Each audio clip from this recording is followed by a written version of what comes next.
Sí, efectivamente, nosotros intentamos de alguna manera en ese documento plasmar un poco de cuál es el pensamiento que nosotros tenemos acerca de este abrumador absolutismo que significa el avasallamiento a la Constitución Nacional a través del decreto de necesidad y urgencia que emitió el Poder Ejecutivo, el presidente Javier Milei.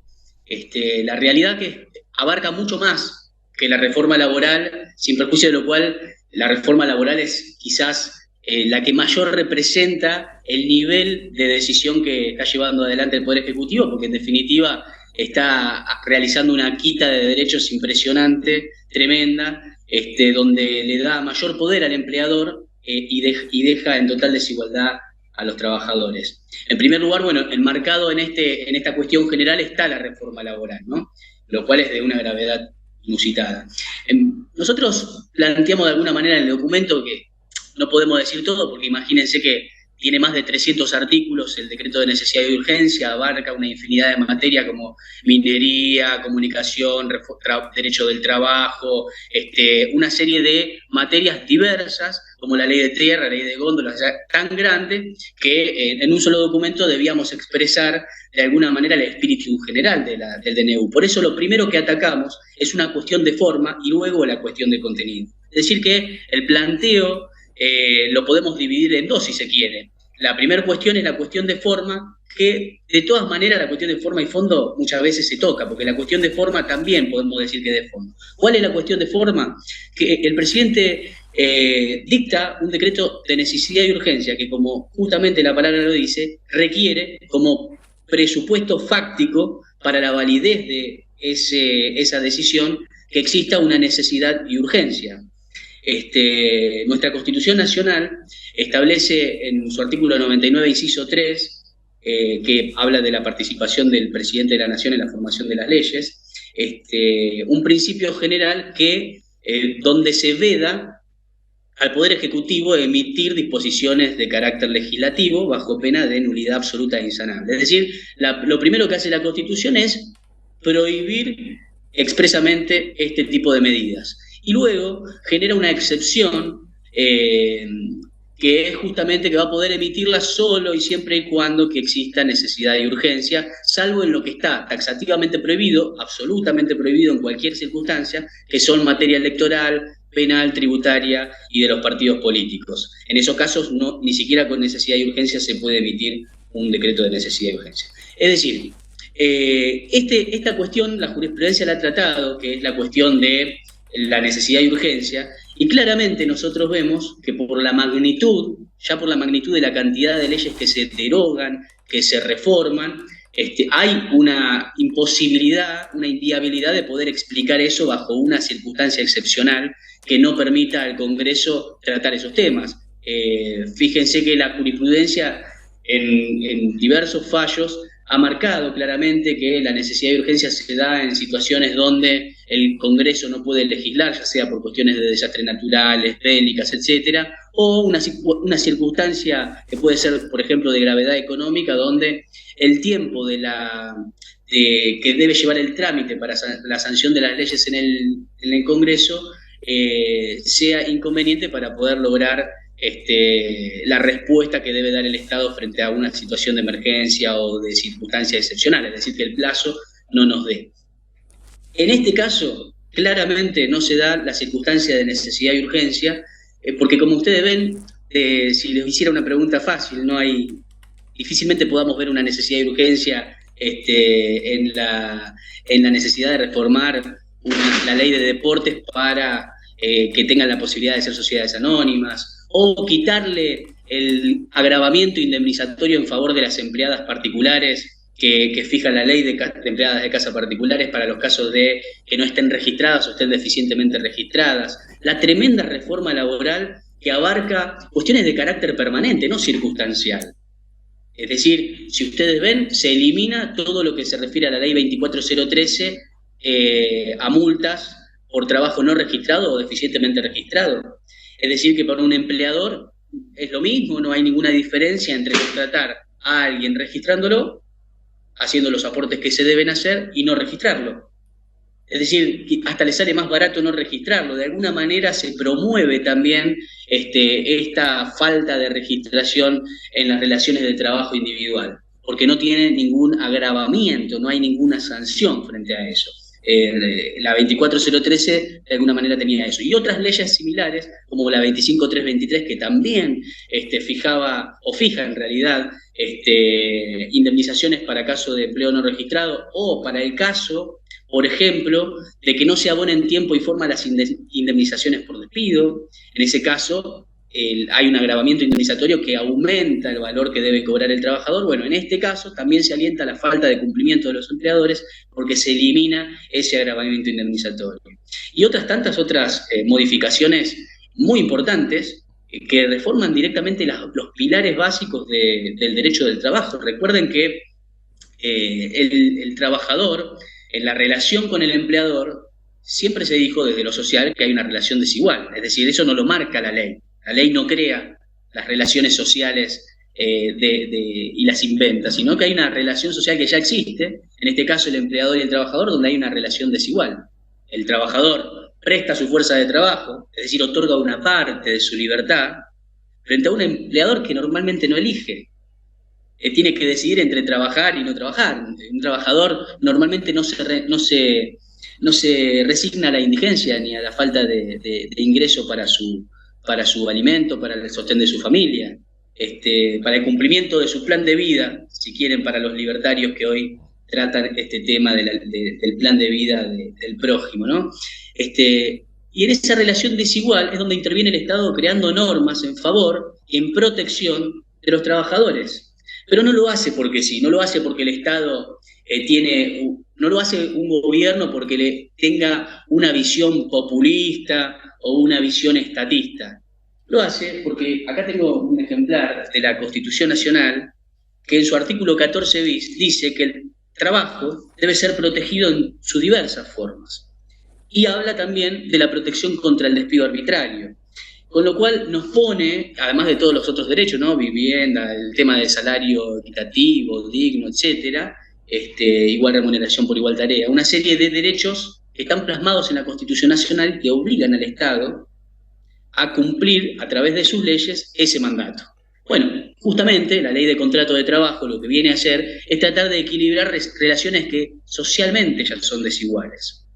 Independientemente de que nosotros sabemos que difícilmente la ley también lo iguale, porque sigue habiendo una desigualdad difícil de equilibrar. Pero esto lo agrava todavía más, porque el decreto de necesidad y urgencia se mete con los pilares básicos, como digo, los destruye y genera una situación de virtual derogación de la ley de contrato de trabajo, porque en definitiva, si vos decidís eliminar las multas en favor de los trabajadores, decidís eliminar, por ejemplo, otro de las modificaciones, la posibilidad de negociar el orden público laboral, es decir, un trabajador o a través de la libertad sindical y la negociación colectiva, modificar normas de orden público para que perjudicar al trabajador.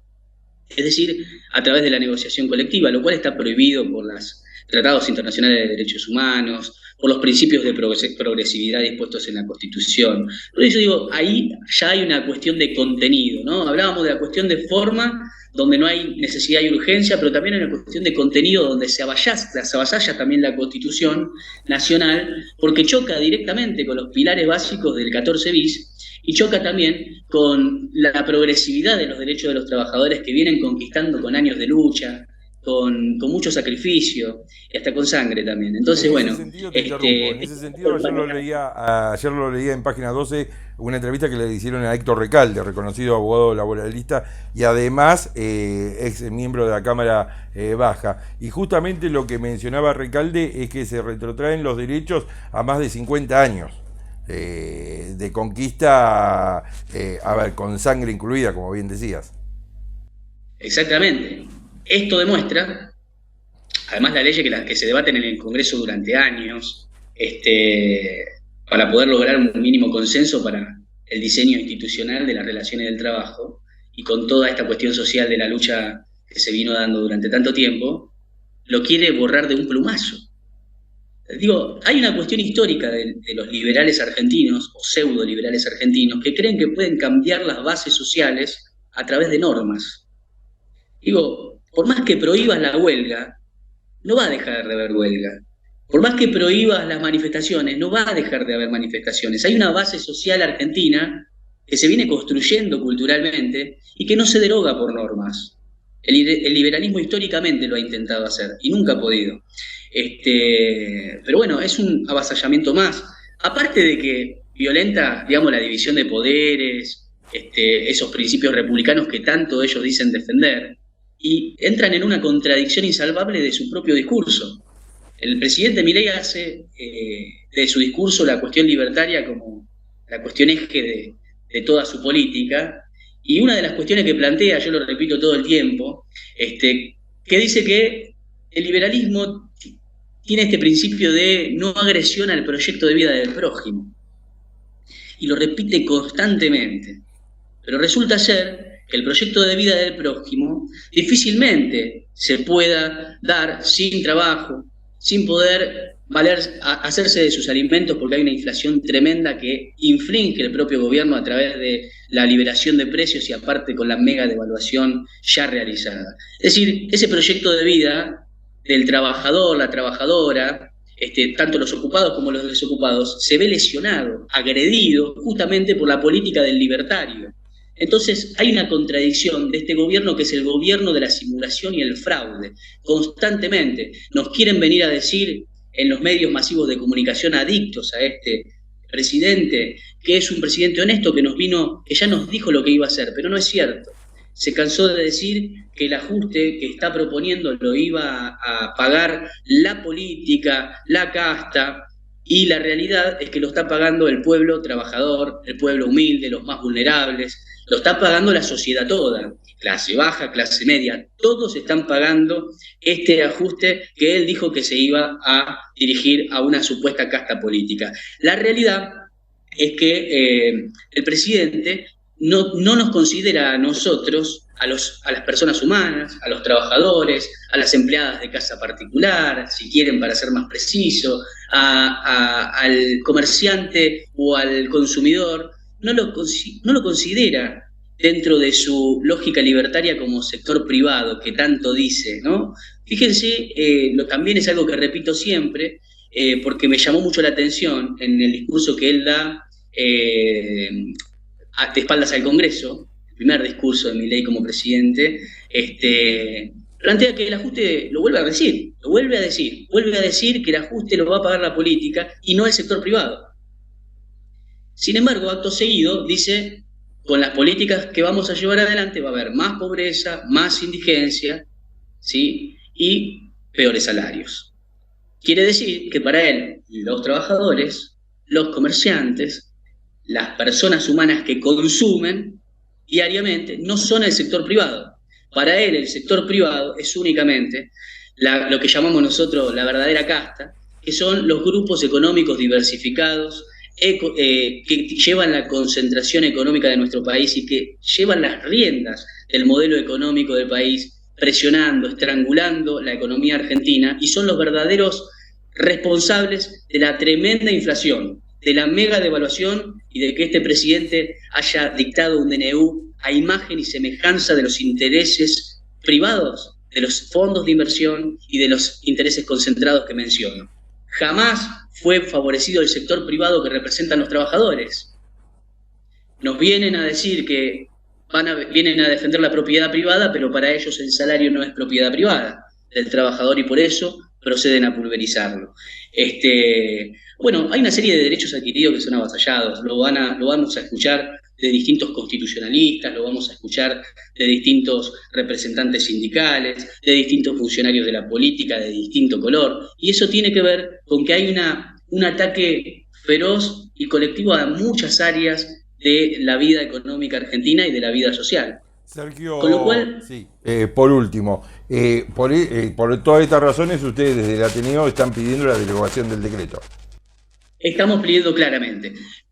Hay varias vías, ¿no? La vía principal y la que debería darse frente a a este tamaño ataque contra la República Argentina y los intereses de los argentinos es la del Congreso. Debe ser invalidada por las dos cámaras, diputados y Senado, para que pueda ser invalidada ese decreto de necesidad y urgencia. Pero aparte también, escuché decir por ahí que es la hora de los jueces. También los jueces tienen que emitir sentencias que dejen sin efecto este decreto de necesidad y urgencia con la declaración de inconstitucionalidad.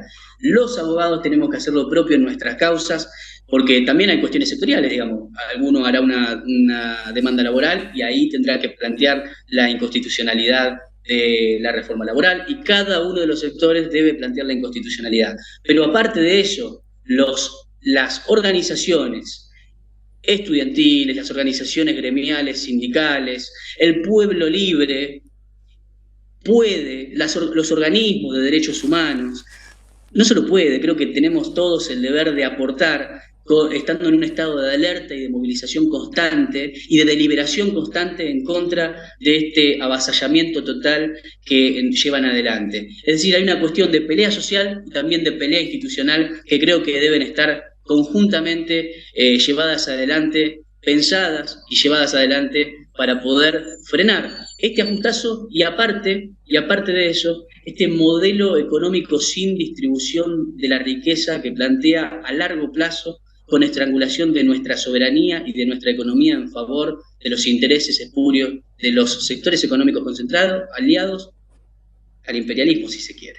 Es decir, hay una serie de entramado social por detrás que está en contra del pueblo y de los intereses nacionales.